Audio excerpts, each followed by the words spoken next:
محبوب مکہ چھوڑ دیجئے۔ اللہ کہاں جاؤں؟ کہا آپ کے لیے میں نے انتظام کر رکھا ہے، ابو بکر صدیق کے دروازے پر جائیے۔ اندازہ لگائیے مسلمانوں، ابو بکر صدیق رضی اللہ تعالیٰ عنہ کا مکان کہاں تھا؟ مصر فلاح کے اندر۔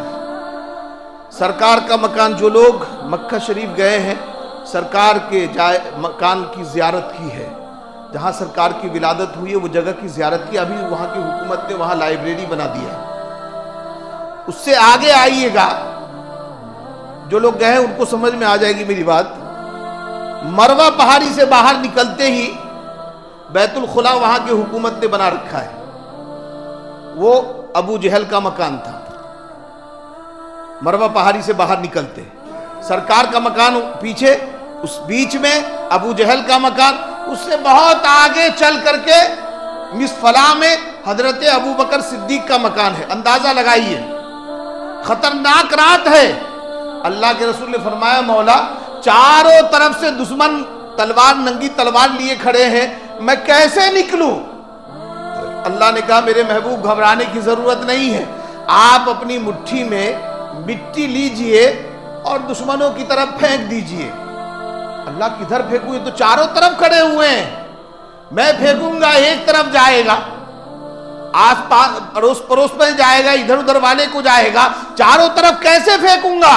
اللہ نے فرمایا میرے محبوب پھینکنا آپ کا کام ہوگا اور سب کی آنکھوں میں پہنچانا مجھ پروردگار عالم کا کام ہوگا۔ سبحان اللہ۔ اللہ کے رسول نے مٹی لیا، دشمنوں کی طرف پھینک دیا، اللہ نے سب کے آنکھوں میں سرما ڈال دیا۔ اب جتنے ننگی تلوار لیے کھڑے تھے اپنے بغل والے سے کہنے لگے اچھا کیا بدماش کہیں کا میری آنکھ میں مٹی پہ ڈال دی۔ کہا پھر بکواس کرتا، پہلے تو نے میرے آنکھ میں مٹی ڈالی ہے اور الٹے بکواس کر رہا ہے۔ ایک دوسرے سے کہنے لگے، ایسا ہوا کہ آپس میں ہی ایک دوسرے کی مالش اور پالش کرنے لگ گئے۔ ابو جہل آیا، کہا کیا کر رہا ہے تم لوگ؟ کہا کہ یہ بدماش نے میرے آنکھ میں مٹی ڈال دیا۔ وہ کہہ رہا نہیں میں نے نہیں، اس نے میری آنکھ میں مٹی ڈالا ہے۔ ابو جہل سمجھتا تو تھا، کہا کسی نے مٹی نہیں ڈالا، جس کو ڈالنا تھا وہ ڈال گیا۔ چنانچہ ابو جہل چک کے پاؤں سے سرکار کے حجرے میں گیا، کیا دیکھا بستر خالی ہے اور بستر پر مولا علی آرام فرما رہے ہیں۔ سبحان اللہ۔ یہ قربانی بھی حضرت علی کی کوئی کم نہیں ہے۔ اندازہ لگاؤ کہ کسی انسان کے قتل کا منصوبہ بنا ہو اور رات میں قتل کرنے والے دشمن ننگی تلواریں لیے کھڑے ہو، ایسے وقت میں کون اس کے گھر پہ سوئے گا؟ چاہے جتنا بڑا بھی چاہنے والا ہو، ماننے والا ہو، لیکن اس رات کوئی بستر پر نہیں جائے گا، چونکہ وہ جان رہا ہے کہ آج خطرناک رات ہے۔ مولا علی رضی اللہ تعالیٰ عنہ سے کسی نے پوچھا ہجرت کے بعد کہ مولا علی آپ کو تو پتا تھا کہ اس رات جو بستر پر سوئے گا اس کا قتل کر دیا جائے گا، آپ کو نیند آئی؟ جان کی تو ہر انسان کو فکر ہے۔ حضرت علی رضی اللہ تعالیٰ عنہ نے فرمایا کہ اس رات جیسی نیند آئی زندگی میں کبھی نہیں آئی، نہ اس کے بعد کبھی آئی۔ سبحان اللہ۔ کہا کیسے نیند آ گئی جب آپ کو پتا ہے کہ جو بستر پر سوئے گا اس کا قتل کر دیا جائے گا، آپ کو نیند کیسے آ گئی؟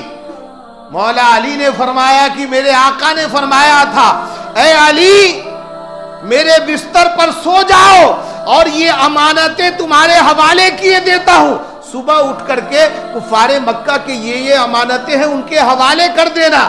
مولا علی فرماتے ہیں میرے مصطفیٰ نے زبان نبوت سے فرما دیا تھا کہ اے علی صبح امانتیں لوگوں کو لوٹا دینا ہے۔ اندازہ لگاؤ، مولا علی بتانا چاہتے ہیں کہ سرکار نے بتا دیا تھا امانت دے کر کے کہ علی تجھے امانت بھی دے رہا ہوں اور تیرے جان کی ضمانت بھی دے رہا ہوں۔ سبحان اللہ۔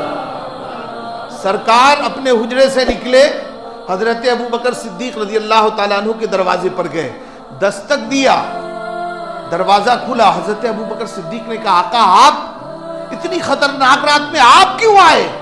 مجھے بلا لیا ہوتا۔ سرکار کو ابو بکر صدیق کو سرکار نے فرمایا اے ابو بکر میں آیا نہیں ہوں، میرے رب نے بھیجا ہے۔ سبحان اللہ۔ ساری کائنات میرے محبوب تیرے دروازے پر آتی ہے، ہجرت والی رات میرے محبوب آپ ابو بکر صدیق کے دروازے پر جائیں۔ حضرت ابو بکر صدیق رضی اللہ تعالیٰ عنہ کا کیا حکم ہے؟ کہا ہجرت کا حکم آ گیا، چلنا ہے، تیاری ہے کہ آقا پوری تیاری ہے، جب سے آپ نے کہا تھا وہ تاریخ ہے کہ ہجرت کرنی ہے، آج تک ابو بکر رات میں سویا نہیں۔ کیوں؟ کبھی نہ جانے کب ہجرت کا حکم آ جائے اور میں آرام کرتا رہوں، میرے آقا پریشان ہوتے رہے۔ کہا چلو تیاری کرو۔ تیاری ہے کہ کوئی تیاری نظر نہیں آ رہا ہے، نہ بظاہر کوئی اونٹ نظر آ رہا ہے، نہ گھوڑا نظر آ رہا ہے، نہ کھچر، کوئی سواری نہیں، کیسے چلنا ہے؟ جناب ابو بکر صدیق رضی اللہ تعالیٰ عنہ فرمانے لگے، میرے آقا جب تک ابو بکر کے جان میں جان ہے میں آپ کی سواری بنوں گا، آپ میرے شہ سوار بنیں گے، میں اپنے کاندھے پر بٹھا کر لے جاؤں گا۔ جب سرکار چلنے لگے تو سرکار ابو بکر صدیق رضی اللہ تعالیٰ عنہ کی بیٹی حضرت اسماء جو حضور کی سالی ہے، کہا کہ اسماء بتانا نہیں ہم کہاں گئے، دشمنوں کو بتانا نہیں ہم کہاں گئے۔ حضرت اسماء کہتی ہے آقا آپ جائیں، اس جان کا قیمہ تو بن سکتا ہے لیکن نبی کا پتہ کوئی مجھ سے پوچھ نہیں سکتا ہے۔ سبحان اللہ، سبحان اللہ، کیا ایمان تھا۔ حضرت ابو بکر صدیق رضی اللہ تعالیٰ عنہ سرکار کو لے کر گئے، ابو جہل، عتبہ، شیبہ، مکے کے سارے کفار اکٹھے ہوئے، کہاں گئے ہوں گے؟ اندازہ لگاؤ، وہ کسی کے مکان پر نہیں گئے، جناب ابو بکر صدیق رضی اللہ تعالیٰ عنہ کے مکان پر آئے، چونکہ کفار مکہ بھی جانتے تھے کہ نبی اور صدیق میں جدائی ممکن نہیں ہے۔ سبحان اللہ۔ پوچھا حضرت اسماء سے کہ بتاؤ تیرے ابا کہاں گئے، تیرے نبی کہاں گئے؟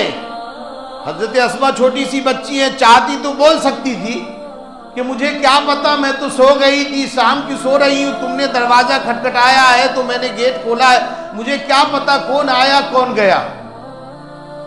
لیکن قسم خدا کی ابو بکر صدیق کا خون ان کے جسم میں دوڑ رہا ہے۔ کیا جواب دیا؟ کہا او مکے کے سردار، او مکے کے چودھریو، تم تو تھوڑے ہو، اور سارے مکے کو اکٹھے کر لو، پوری طاقت جمع کر لو، قسم رب ذوالجلال کی، ابو بکر کی صدیق کی بیٹی کی جان تو لے سکتے ہو لیکن میرے آقا کا پتہ نہیں پوچھ سکتے۔ حضرت ابو بکر صدیق رضی اللہ تعالیٰ عنہ کی بیٹی نے جرأت سے، ہمت سے کافروں کو جواب دیا۔ اس نے غصے میں آ کر کے حضرت اسماء کے بال پکڑے اور زمین پر جو پٹکا، پاس میں پتھر پڑا ہوا تھا، اس کی نوک سر میں لگی، خون کے دھاڑے دور جا کر کے پڑے ہیں۔ کل ہو کر کے جناب اسماء کہتی ہے امی جان جلدی کھانا بنا دو، میرے آقا کو بھوک لگی ہوگی۔ سبحان اللہ، میں کھانا لے کر کے جاؤں گا۔ اندازہ لگاؤ، پہاڑوں کا راستہ ہے اور 4 میل کی چڑھائی ہے غار ثور کی، جتنے حجاج کرام گئے اس میں سے کچھ ہی لوگ ہیں غار ثور پر چڑھے ہوں گے، ورنہ نیچے ہی کھڑے ہو کر کے اللہم صلی علی محمد ہو گیا، اللہ اللہ خیر صلی اللہ۔ کون جا سکتا ہے غار ثور کے اوپر؟ اس دور میں جب راستے بن گئے، کھڑا چڑھائی ہے، چڑھنے میں آدھی بھی پسینے آ جاتے ہیں، اور جاتا وہی ہے، طاقت ہونی چاہیے، جوانی ہونی چاہیے، اور سب سے بڑی چیز نبی کی محبت دل میں ہونی چاہیے۔ سبحان اللہ، وہی جاتا ہے۔ ہم نے دیکھا، میں بھی گیا تھا، اللہ ہمیں بھی زیارت نصیب فرمائی ہے، میں دعا کرتا ہوں ہر مومن کو اللہ زیارت نصیب فرمائے۔ قسم خدا کہ ہم بہت بوڑھے لوگوں کو، یہ انڈیا کے نہیں پاکستان کے لوگوں کو دیکھا، بہت ضعیف العمر عورتیں مرد غار ثور کی پہاڑی پہ چڑھ رہی ہیں، اور قسم سے جو بھی جائے گا کم سے کم 4 لیٹر پانی لے کر کے جانا پڑے گا، قدم قدم پہ پانی پی کر کے چڑھنا پڑے گا۔ قربان جاؤں ابو بکر صدیق رضی اللہ تعالیٰ عنہ کے ایمان پر۔ سرکار کو کندھے پر بٹھایا۔ آپ دیکھے ہوں گے کسی بچے کو کاندھے پر بٹھاتے ہیں تو اس کا ہاتھ کہاں رہتا ہے؟ بیٹھانے والے کے سر پہ رہتا ہے۔ حضرت ابو بکر صدیق رضی اللہ تعالیٰ عنہ سرکار کو جب کاندھے پر بٹھایا، سرکار نے نبوت والا دونوں ہاتھ ابو بکر صدیق کے سر پر رکھ دیا۔ سبحان اللہ۔ حضرت ابو بکر صدیق رضی اللہ تعالیٰ عنہ پہاڑی بھی چڑھتے جاتے ہیں، اور آقا کے کبھی دائیں قدم کے بوسے لے رہے ہیں، کبھی بائیں قدم کے بوسے لے رہے ہیں۔ پوچھا ابو بکر صدیق کیا کر رہے ہو؟ عرض کیا آقا آپ کی معراج یہ ہے کہ آپ رب کے دربار تک پہنچے، ابو بکر صدیق کی معراج یہ ہے کہ میں آپ کے قدم تک پہنچا۔ سبحان اللہ۔ حضرت ابو بکر صدیق رضی اللہ تعالیٰ عنہ نے سرکار کو باہر کھڑا کیا، غار کے اندر خود گئے۔ اب تو وہ سوراخیں نہیں ہیں، میں نے دیکھا ہے پہلے کے دور میں ایک عالم بتاتے ہیں کہ 14 سوراخیں غار ثور کے اندر تھی، بڑی بڑی سوراخیں۔ وہ بتاتے ہیں کہ میں نے ہاتھ ڈال کر کے دیکھا، پورے ہاتھ اندر چلے گئے۔ ابو بکر صدیق رضی اللہ تعالیٰ عنہ نے سرکار کو باہر کھڑا کیا، اندر غار میں گئے اور اپنے کرتے کو اتارا، کرتے کے ٹکڑے کیے، اس کی گول ایسی گیند جیسے بنائے اور سارے سوراخوں میں بند کیا۔ پھر اس کے بعد اپنے امامہ کو اتارا، اس کے ٹکڑے کیے، سارے سوراخوں کو بند کر دیا، لیکن ایک سوراخ باقی رہ گیا جس پہ ابو بکر صدیق رضی اللہ تعالیٰ عنہ نے اپنا انگوٹھا اس سوراخ کے اوپر لگا دیا۔ عرض کیا آقا تیاری ہے، آپ تشریف لے آئے۔ گویا رحل بچ گیا ہے، قرآن آ گیا۔ سبحان اللہ۔ حضرت ابو بکر صدیق رضی اللہ تعالیٰ عنہ کی گود میں سرکار آرام فرما رہے ہیں۔ 3 دن اور 3 راتیں اس غار کے اندر رہے۔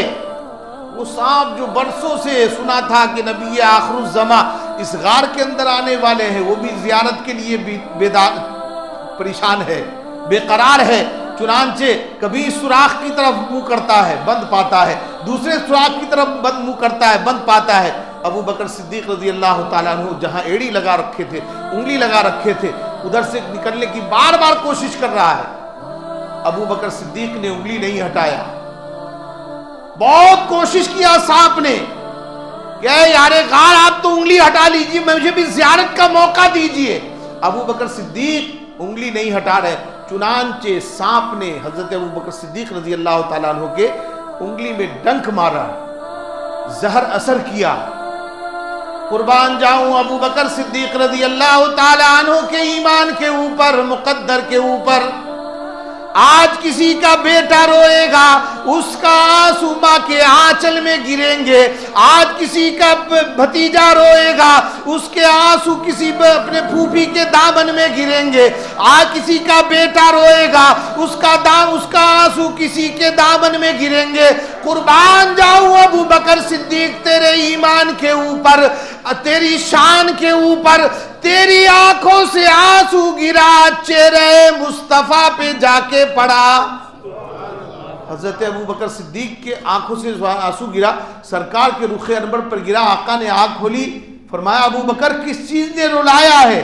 عرض کیا آقا کوئی زہریلی چیز ہے جو پاؤں میں ڈنک مار رہی ہے۔ کہا کہ مجھے بیدار کیوں نہیں کیا، انگلی کیوں نہیں ہٹایا؟ کہا آقا کیسے ابو بکر یہ یقین برداشت کر سکتا ہے کہ آقا کی نیند میں خلل ہو جائے اور ابو بکر جان کی پرواہ کرے؟ آقا ہمارا تو ایمان یہ ہے کہ جان جائے تو جائے، لیکن نبی کے نیند میں کوئی فرق نہ آنے پائے۔ سبحان اللہ۔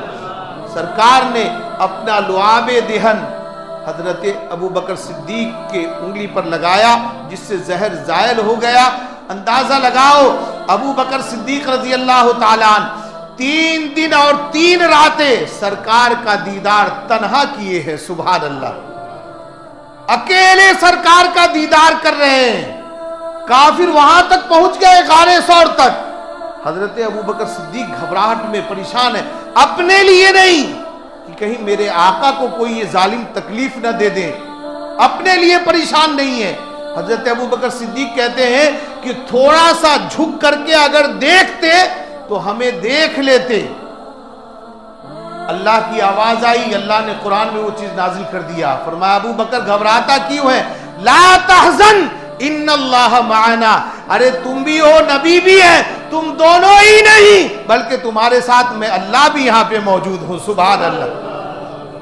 وہاں سے اللہ کے رسول نے فرمایا کہ ابو بکر ہجرت کی رات میں 3 دن 3 راتیں تو نے میری خدمت کی ہے، میری پہرےداری کی ہے۔ یہ غار کا معاملہ تھا، آئے گا مزار کا معاملہ۔ ابو بکر صدیق تو سویا کرے گا اور جو تیرے اوپر انگلی اٹھائے گا میں تیری پہرےداری کروں گا۔ سبحان اللہ۔ قسم خدا کی ابو بکر صدیق رضی اللہ تعالیٰ عنہ کی سچی محبت دل میں بٹھائیے، دل میں بسائیے، قسم خدا کی قیامت کے دن بہت ممکن ہے کہ یہی میرے لیے بھی آپ کے لیے بھی نجات اور بخشش کا ذریعہ بن جائے۔ اللہ تبارک و تعالیٰ ابو بکر صدیق رضی اللہ تعالیٰ عنہ کے صدقے میں، میرے آقا کے صدقے میں ہماری بھی مغفرت فرمائے، ساری امت کی مغفرت فرمائے، ہمارے ماں باپ کی، ہمارے استاذ کی بھی مغفرت فرمائے۔ قسم